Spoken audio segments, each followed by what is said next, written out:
Hello everybody, my name is McKay Melton. Today I'm going to be doing the penultimate task, D14 in Counseling and Theory. So let's get started. Thank you for watching. The first question that I had to answer is what causes problems of living or presenting problems to arise?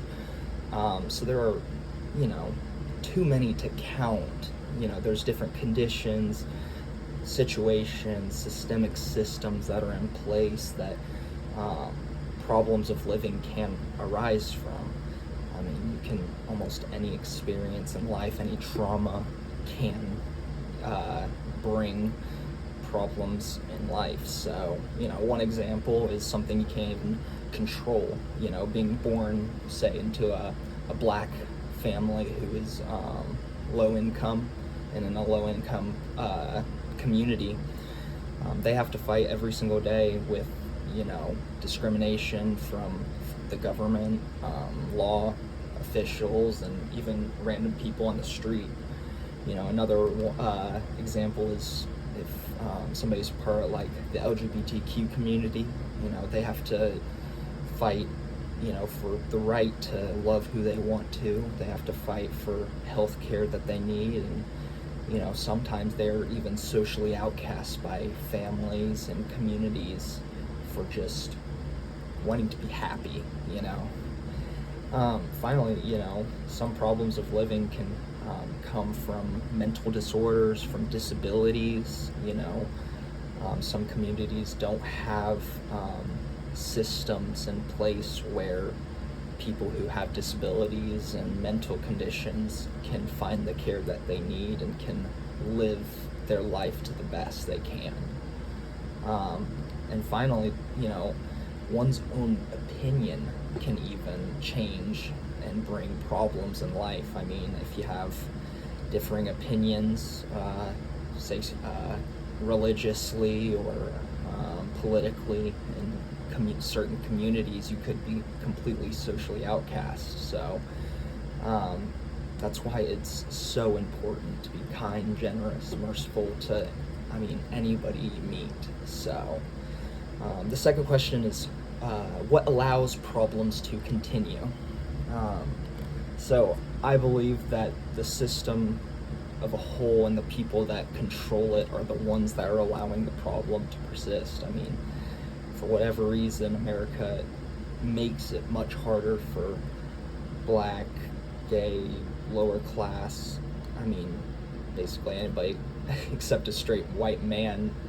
It's harder, I also think it's complicity in our world. The world is way too comfortable.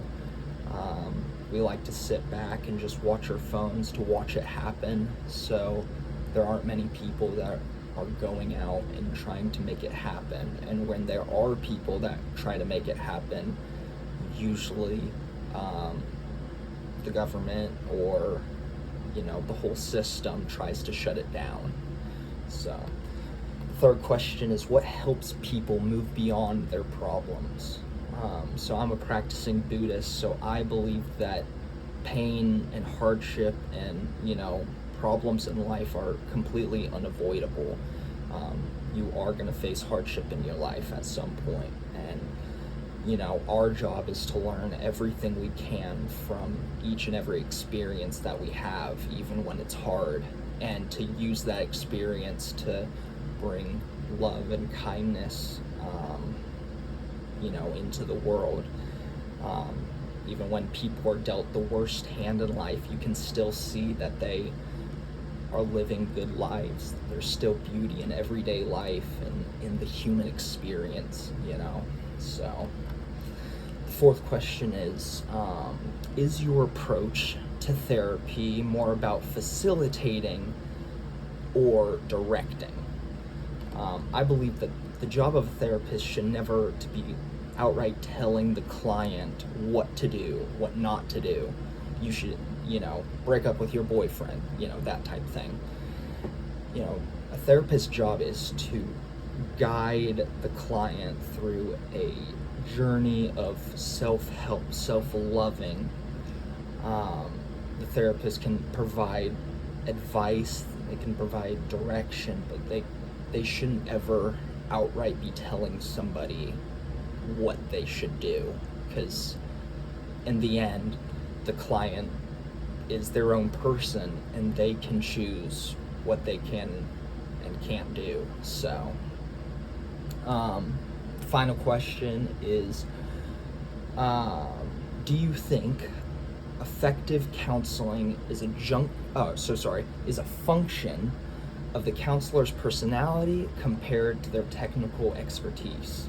So there's not going to be any personal growth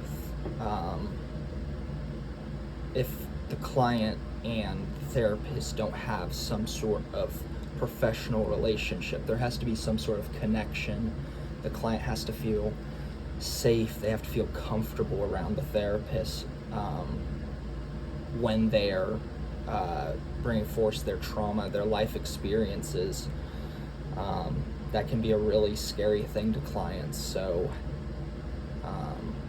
having somebody that they feel safe with instead of just being technically good at their job is really important.